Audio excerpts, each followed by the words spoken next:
ہم یہ بھی کہہ سکتے ہیں یہ لائسنس یافتہ پہننے کی اجازت تھی۔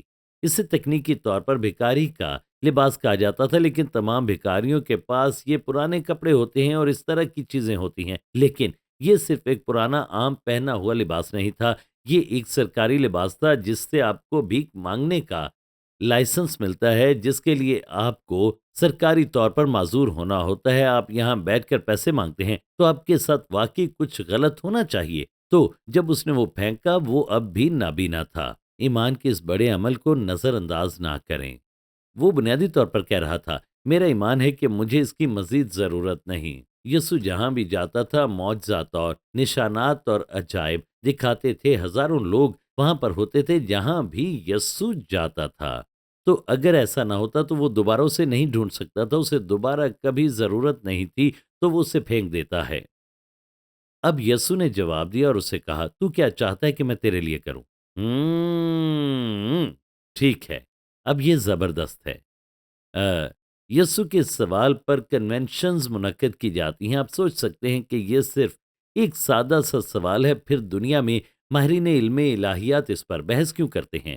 وہ سمجھ نہیں پاتے کہ یسوع نے نابینا آدمی سے یہ کیوں پوچھا۔ میں آپ کا وقت بچاتا ہوں، آپ کنونشنز کو چھوڑ سکتے ہیں، میں آپ کو بتاؤں گا کہ کیوں۔ یہ خدا کے کام کرنے کے طریقے کا ایک دلچسپ اصول ہے۔ جبکہ خدا مہربان ہے، وہ آپ کی ضرورتوں کو جانتا ہے، وہ آپ سے محبت کرتا ہے، آپ کی ضرورتوں کو پورا کرنا چاہتا ہے، پھر بھی خدا آپ کی ضرورتوں سے نہیں بلکہ آپ کے ایمان سے متاثر ہوتا ہے۔ یہ وہ چیز ہے بعض اوقات اچھے ماہرین الہیات جسے نہیں سمجھتے۔ وہ سوچتے ہیں یسوع نے نابینا آدمی کو کیوں پوچھا کہ تو مجھ سے کیا چاہتا ہے، کیونکہ خداوند آپ کی ضرورتوں سے متاثر نہیں ہوتا۔ حالانکہ وہ اسے دیکھ سکتا تھا، خداوند بتا سکتا تھا یہ نابینا ہے، لیکن وہ آپ کی ضرورتوں سے متاثر نہیں ہوتا، وہ آپ کے ایمان سے ہمیشہ متاثر ہوتا ہے۔ بہت سی جگہوں پر حالات انتہائی سنگین ہیں، جہاں حالات معجزے کے متقاضی ہیں، پھر بھی کوئی معجزے نہیں ہو رہے۔ وہاں موت ہے، وہاں بھوک ہے، وہاں قحط ہے، بدحالی ہے، بیماری ہے اور مرض ہے۔ خدا ضرورت سے متاثر نہیں ہوتا، حالانکہ وہ آپ کے لیے کچھ کرنا چاہتا ہے، لیکن آپ کو ایمان کا اظہار کرنا ہوگا، ایسا ایمان جو خدا کے ہاتھ کو متحرک کرتا ہے۔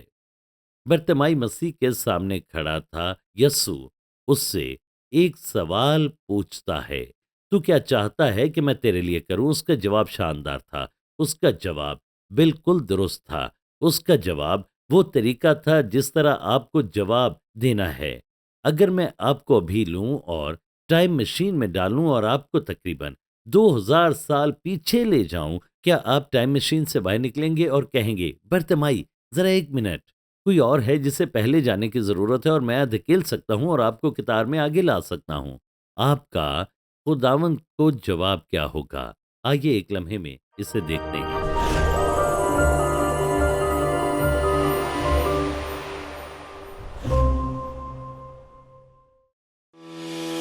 کیا فرشتے حقیقی ہیں؟ فرشتوں کا ذکر بائبل میں موجود ہے، لیکن کیا یہ آج بھی ہمارا خیال رکھتے ہیں؟ اور اگر رکھتے ہیں تو ان کا مقصد کیا ہے اور وہ کیسے ہماری مدد کر سکتے ہیں؟ پاسٹر سٹیون بروکس پیش کرتے ہیں ورکنگ ود اینجلز۔ یہ کتاب آپ کو فرشتوں کے بارے میں سکھاتی ہے کہ کیسے فرشتوں کے ساتھ کام کرنا چاہیے تاکہ زمین پر خدا کے منصوبے کو پورا کریں۔ بائبل میں مرکوز بہت سے مقدسین نے فرشتوں کا سامنا کیا، مگر عزیزو یہ صرف ماضی میں بائبل کے دنوں تک موجود نہیں تھا۔ خدا اب بھی اپنے فرشتوں کے ذریعے اپنے لوگوں تک پہنچتا ہے۔ ورکنگ ود اینجلز میں بتایا گیا ہے کہ کیسے فرشتے آپ تک معلومات لاتے ہیں اور کیسے آپ کے مددگار ہوتے ہیں، کیسے یہ آپ کی حفاظت کرتے ہیں اور آپ کا خیال رکھتے ہیں، مسیح کے ساتھ آپ کے تعلق کو کیسے مضبوط بناتے ہیں۔ ان رویاؤں کے ذریعے جو خدا سے ملی، میں روحانی مقاموں میں فرشتوں کو دیکھنے کے قابل ہوا اور میں نے ان سے گفتگو بھی کی۔ میں آپ کو سکھانا چاہتا ہوں کہ کیسے آپ کے لیے یہ ممکن ہو سکتا ہے کہ آپ بھی خدا کے آسمانی پیغمبروں کو حاصل کریں۔ خدا فرشتوں، شیاطین اور انسانوں کی درجہ بندی کیسے کرتا ہے؟ آسمانی بخارات کیا ہیں؟